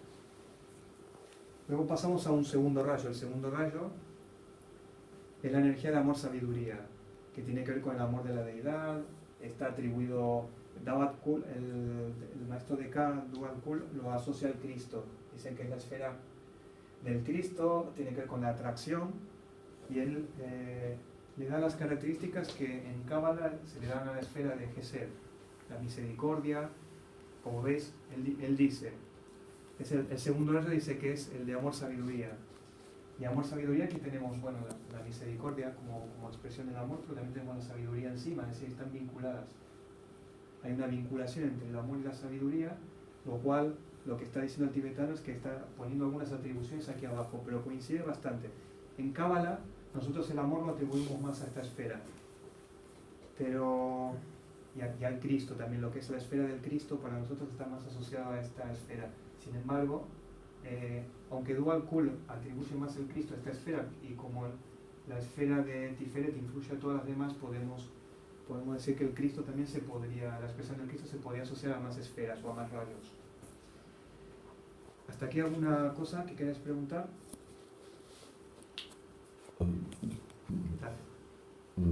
Yo quería preguntar. Sí. Los 22 arcanos mayores del tarot están en los senderos, ¿no? Aquí. Sí. Y siguen un camino por el orden en que aparecen. Bueno, en el tarot los 22 están como en 3 ciclos de iniciación, ¿no? ¿Siguen un camino de sendero? Quizá la pregunta es demasiado. Sí, Es decir, sí, Ajá. te agradezco la pregunta. Sí. Las claves del tarot que se van poniendo en los senderos siguen más bien una atribución en relación a la característica del sendero. Es decir, esta clave del tarot, que es la clave del mago, que es la clave 1, el arcano número 1, que se atribuye a la autoconciencia, es el aspecto de autoconciencia, se le atribuye al sendero. No necesariamente tiene que seguir un patrón de que primero empiezas por aquí y luego te vas a este o te vas a este para seguir un orden iniciático. El orden iniciático se da desde Malkuth hacia arriba, porque vas ascendiendo por el árbol para ir evolucionando o desenvolviéndote espiritualmente, y te vas encontrando con las atribuciones de las claves del tarot a medida que vas entrando en los diferentes senderos. Lo mejor es seguir la guía de las esferas para ir ascendiendo por el árbol. Entonces, a medida que asciendes por las esferas se abren senderos, y al abrir senderos es cuando contactas con la clave del tarot o el arcano del tarot que corresponde a ese sendero. Luego, si tú quieres decir, bueno, voy a hacer un sendero iniciático con las claves del tarot, se puede hacer, pero esta distribución no está muy clara, tiene que distribuirse de otra manera, que es una forma, que aquí no tengo la imagen, pero se ponen las claves del tarot como si fuera un tableau, que le dicen un tablero, y se ponen en un orden, en varias filas. Entonces tú sigues, ahí sí que sigues el orden, entonces se ponen en 3 hileras. Las primeras te indican, por ejemplo, fuerzas, las otras te indican la gente que transmite las fuerzas, y sobre todo las de abajo indican el sendero. Por ejemplo, esta, la clave del diablo, que hablábamos, que es muy conocida en el tarot, que simboliza la ignorancia. Es un símbolo de la ignorancia, es la primera etapa del desarrollo espiritual. Luego tú pasas a una segunda etapa, la torre 16, que destruyes tus torres de error, todos tus conceptos erróneos, por eso hay una torre. Esa es una segunda etapa iniciática. Luego tienes una etapa, la 17, la clave 17, que es más una etapa de reconstruir todo lo que se ha roto y de pasar un paso más de calma, una iniciación más posterior. Luego pasas a la clave 18, que es la de la luna, que tiene que ver más con el mundo subconsciente, con el alcanzar un nivel de adaptado o de iniciación bastante alto. Y el último es el sol, 19, que lo tenemos el sol aquí. Entonces ese sería un poquito el orden de las etapas. La del sol es la última, que es la etapa, bueno, me estoy comiendo esta etapa también, Sí. que es la etapa en la que llegas hacia el final de tu desenvolvimiento espiritual. Me faltaba esa, que no la he puesto ahora. Pero vas siguiendo una serie de secuencias en las cuales te encuentras con eso que me decías, ¿no? Con el sendero iniciático, el desarrollo iniciático. Hay 2 maneras de verlos, digamos. Entonces, el tercer rayo, habíamos hecho 1, 2, 3, el tercero es Tiferet. Tiferet tiene esta condición del amor, pero también es una esfera que es la esfera que comunica las superiores con las inferiores, tiene que ver con la comunicación, tiene que ver con una esfera que establece un determinado orden, y coincide con la definición que da el maestro de K sobre comunicación, interacción, inteligencia activa, el uso de la construcción de las formas. Cuando el maestro de K dice que el tercer rayo es el uso inteligente de la construcción de las formas, como lo explica ahí, que esta esfera, este rayo se relaciona con esa construcción, lo que está haciendo es asociándolo con este en realidad. Ahí está haciendo un velo, también está haciendo un pequeño cambio, porque la esfera de construcción por excelencia es esta, en realidad, para la Cábala. Pero él se lo atribuye a esta. Y la explicación es que él hace esto, ¿no? 1, 2, 3, 1, 2, 3. 3 y 3. El 3 aquí coincide. Como coincide, él parece que se toma la libertad de a veces de cambiar alguna atribución. Aquí está el símbolo de Saturno y él atribuye Saturno aquí muchas veces. Entonces cambia las atribuciones. Este sería el tercer rayo. Luego pasamos al cuarto rayo, que es muy fácil de definir: la energía de la armonía a través del conflicto, habla de belleza, armonización. Es la esfera, es el rayo que tiene relación con el arte, con todos los aspectos creativos del arte, y lo encontramos aquí donde está Venus, la esfera de la creación artística, que se le llama Victoria por una de las características que tiene. Aquí tenemos el cuarto rayo. Luego tenemos el quinto rayo, que el quinto rayo donde puede estar la energía del conocimiento concreto, ciencia, tiene que ver con el plano de la mente. Lo tenemos aquí, la esfera de Hot, que es la esfera de la... Aquí tenemos el conocimiento abstracto y aquí tenemos el conocimiento concreto, más es la esfera de la ciencia. Aquí lo tenemos reflejado, este sería el quinto rayo. Después, por último, tenemos, bueno, antes de terminar, tenemos el sexto rayo, que es la energía de devoción, idealismo. Está muy asociado al mundo oculto, la luna, el plano astral. ¿Qué puede ser esto? Si vamos bajando donde hay una luna, aquí hay una luna, ahí tenemos Yesod, que es el plano más psíquico, que lo podemos ver aquí, que está muy cerca del plano terrenal, lo más cerca que tenemos es el plano emocional. Luego tenemos el séptimo rayo, que es el último, por descarte, nos queda abajo de todo, Malkut. Él dice, la energía de orden ceremonial tiene que ver con las formas de las apariencias, lo tangible. Él habla de un rayo que incluye el nivel etérico, habla de la espiritualización de las formas, habla de algo muy concreto, material, que adopta formas, como que ese rayo trabaja en esa forma. Y aquí en este árbol sí que está muy bien reflejado, y hay árboles de la vida donde no se ve tan claro, pero aquí el plano etérico se ve, el nivel etérico se ve muy bien expresado en el árbol, en este árbol al menos. Hay un nivel físico, que es este Malkut, y hay un nivel etérico. Bueno, aquí lo he puesto así para que lo tengáis más visualizado. Los tres aspectos superiores y los rayos situados tal como lo expliqué ahora. ¿Alguna duda hasta ahora? Ven que la enseñanza del maestro de K coincide bastante bien en este caso con la del árbol de la vida, con la Cábala. Coinciden mucho. Y este es otro esquema del maestro de K. ¿Este se parece a este o no? No, pero es el mismo. Es lo mismo. Este es mejor todavía que el anterior. El anterior es un lío. Pero este no, este está muy bueno. A mí me senté el otro día a mirarlo y lo estudié a fondo y es que es lo mismo. Este sí que aquí no se molestó mucho en complicarlo y liarlo.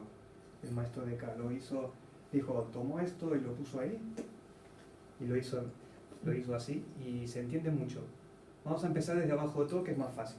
Lo más fácil es, él habla de plano físico cósmico denso, constitución del hombre, bueno, antes hablaba de la constitución del cosmos. Plano físico. ¿Dónde está el plano físico? Pues es muy fácil, empezamos de abajo, plano físico este.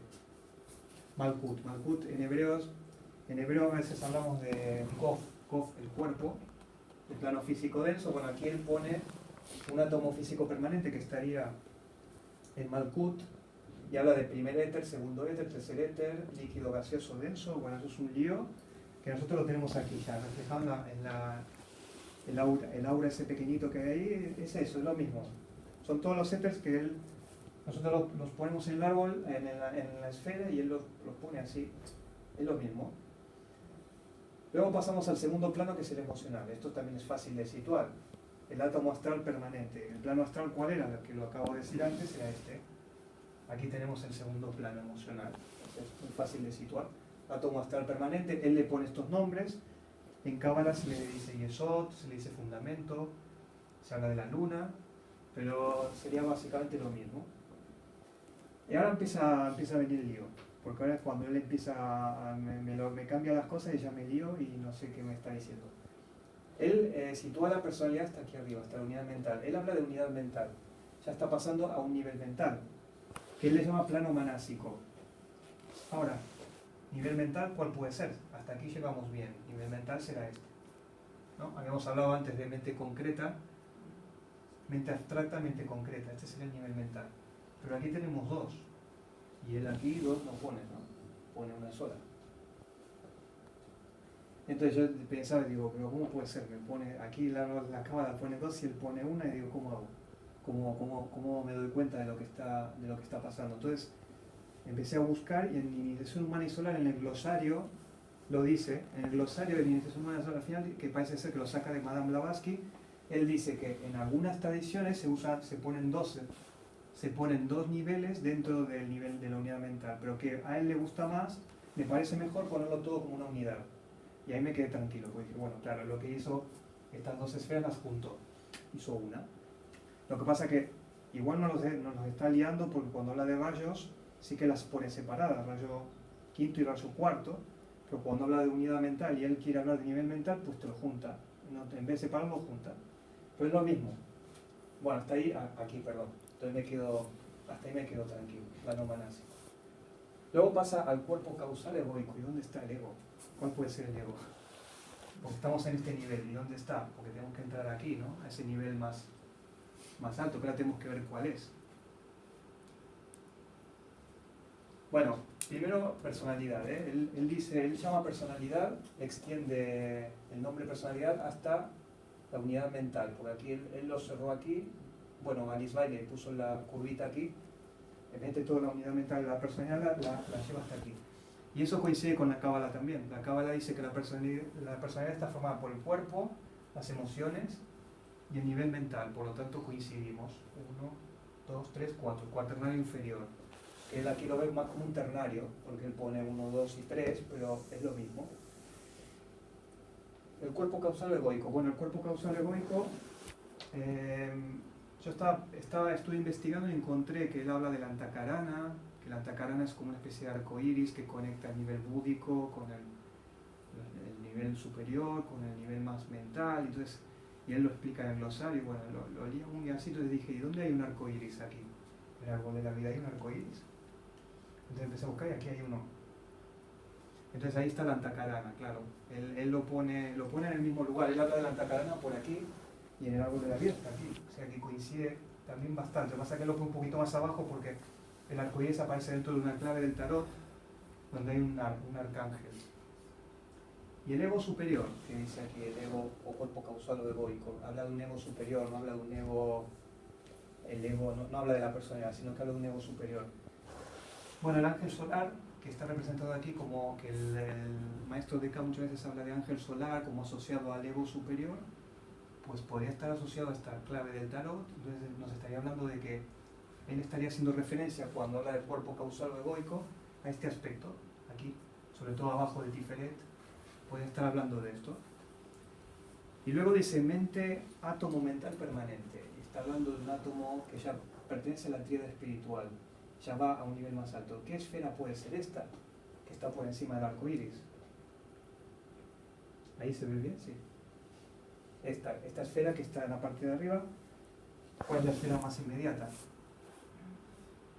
Tiferet, que está asociado al rayo 3. Aquí estaría Tiferet. Entonces ya estamos entrando en un nivel de átomo, estaríamos todavía dentro del nivel mental, en un nivel mental superior, inteligencia activa, pero ya entramos en la tríada espiritual. Curiosamente él habla de tríada espiritual, porque habla de 3 puntos dentro, y nosotros también, la Cábala también lo dice. 1, 2, 3, la tríada espiritual es esta. En Cábala se llama así, también tríada espiritual. Esta es más la de la personalidad, esta es la espiritual y esta es la divina. Él no se toma el trabajo de velar mucho, él le pone el mismo nombre y todo. Tríada espiritual. Entonces aquí tenemos ese Tiferet. ¿Y dónde tenemos los otros dos?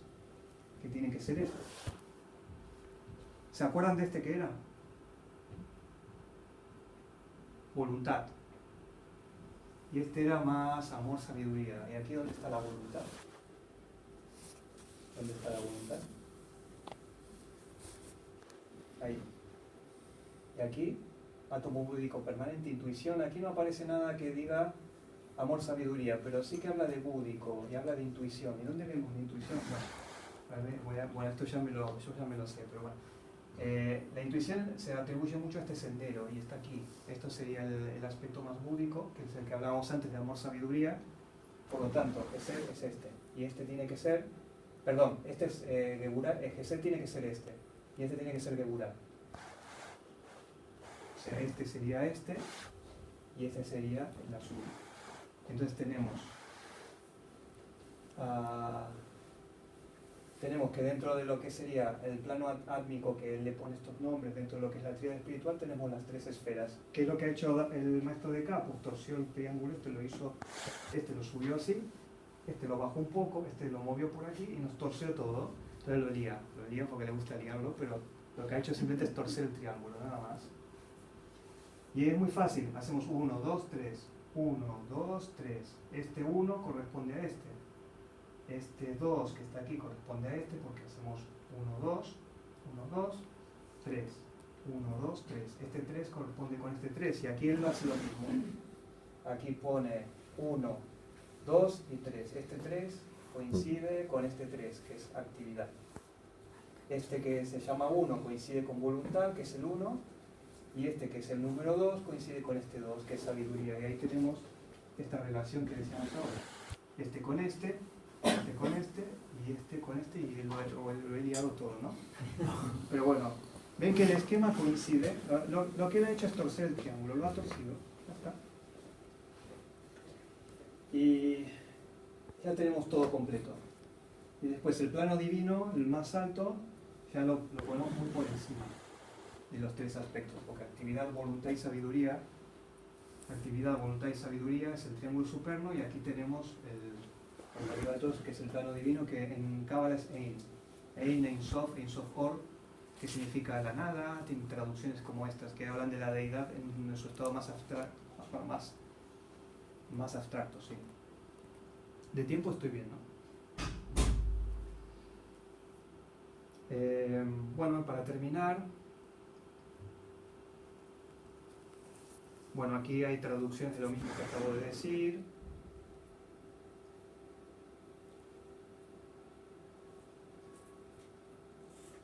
Bueno, son diferentes nombres. La mónada es como lo llamó antes, como habéis visto, triada espiritual, personalidad. En hebreo sería Neshama, Ruach, Nefesh, Guf. La personalidad estaría formada por el cuerpo, Guf, Nefesh, el alma vital, el espíritu Ruach, que conforma la triada espiritual. Ahí se ven los rayos de nuevo. 1, 2, 3, 1, 2, 3, perdón. 1, 2, 3. Bueno, es la misma relación. Neshama, el alma superior. Ahí lo pongo de nuevo. Ahí está, esta es lo del plano monádico, plano intuicional, plano mental, plano emocional, plano astral, plano físico, es lo que aparecía antes en el esquema de él. Ahí lo he vuelto a poner, para que quede todo integrado. Esta será la combinación de los dos sistemas. Como veis, coinciden bastante los dos sistemas. El sistema de la Cábala y el sistema del maestro Eka. Gracias.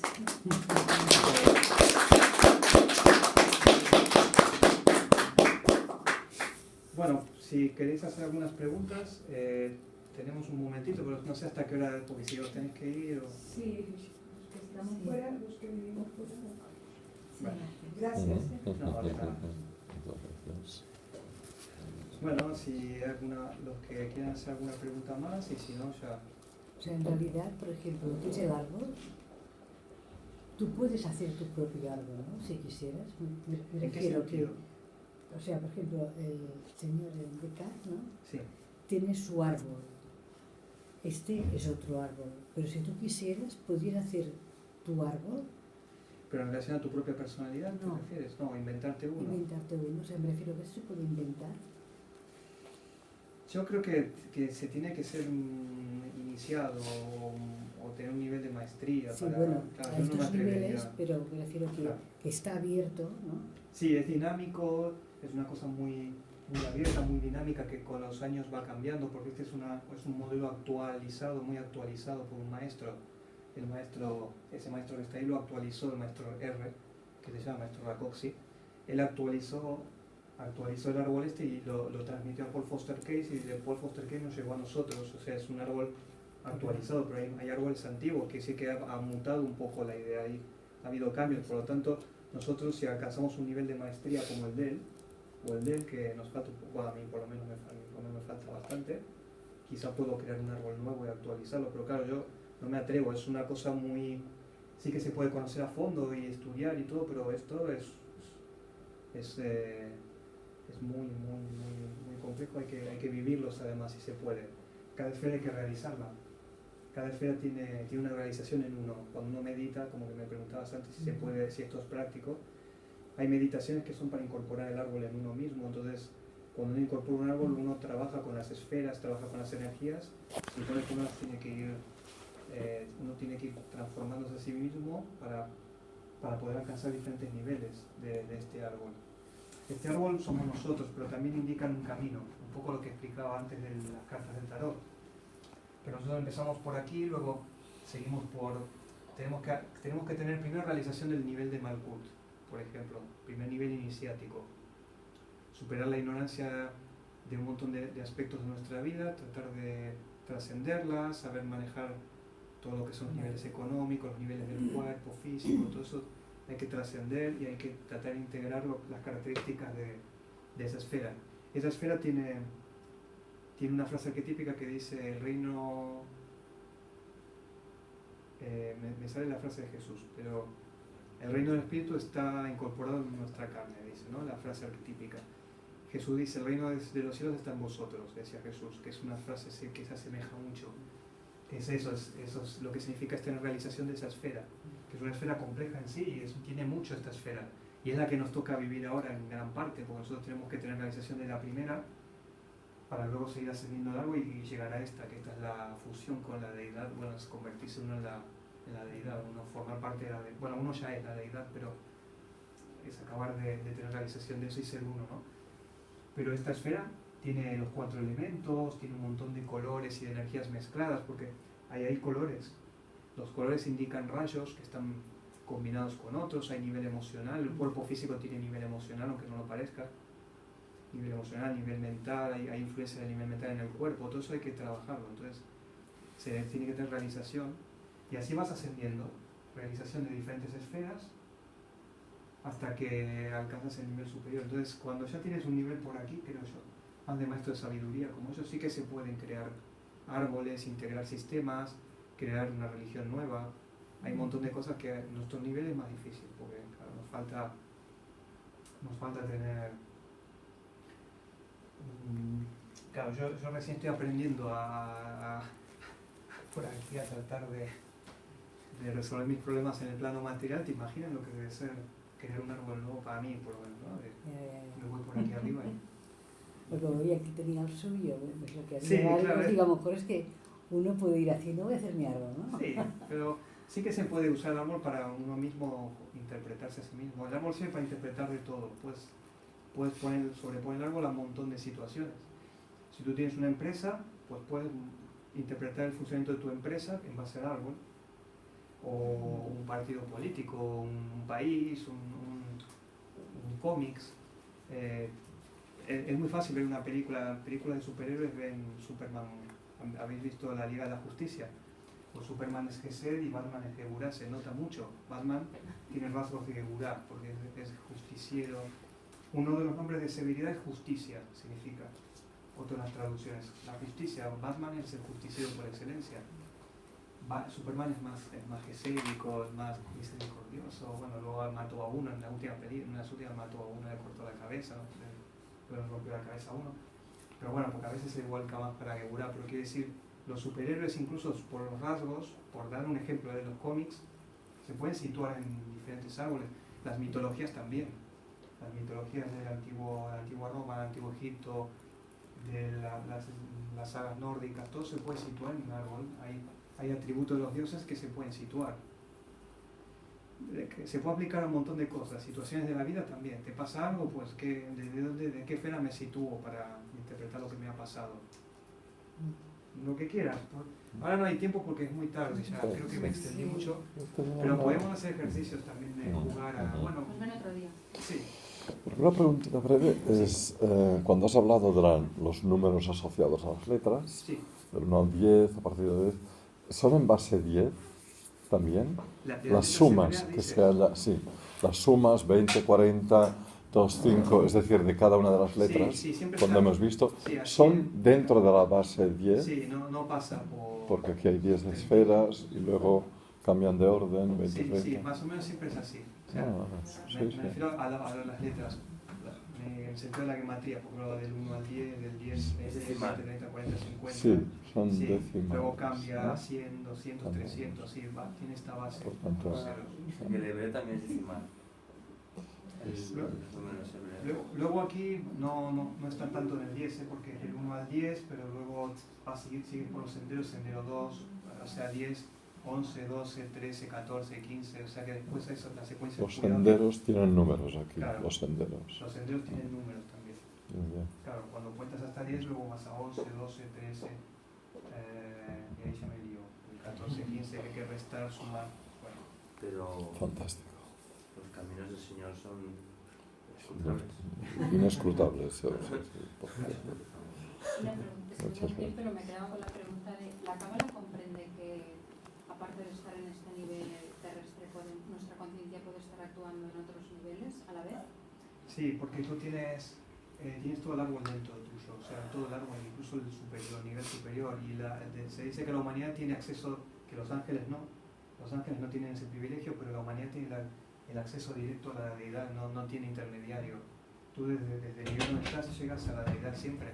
El tema es cómo a veces, porque tenemos tantos velos nosotros en nuestro interior que el poder acceder a la deidad con esa facilidad requiere mucho trabajo espiritual y desarrollo, pero trabajas todos, o sea, puedes trabajar varios a la vez y estar a la vez en varios. No, de nada. Otro día ven, ¿eh? Sí, de verdad. Extraordinario. Muchas gracias por estar. Gracias.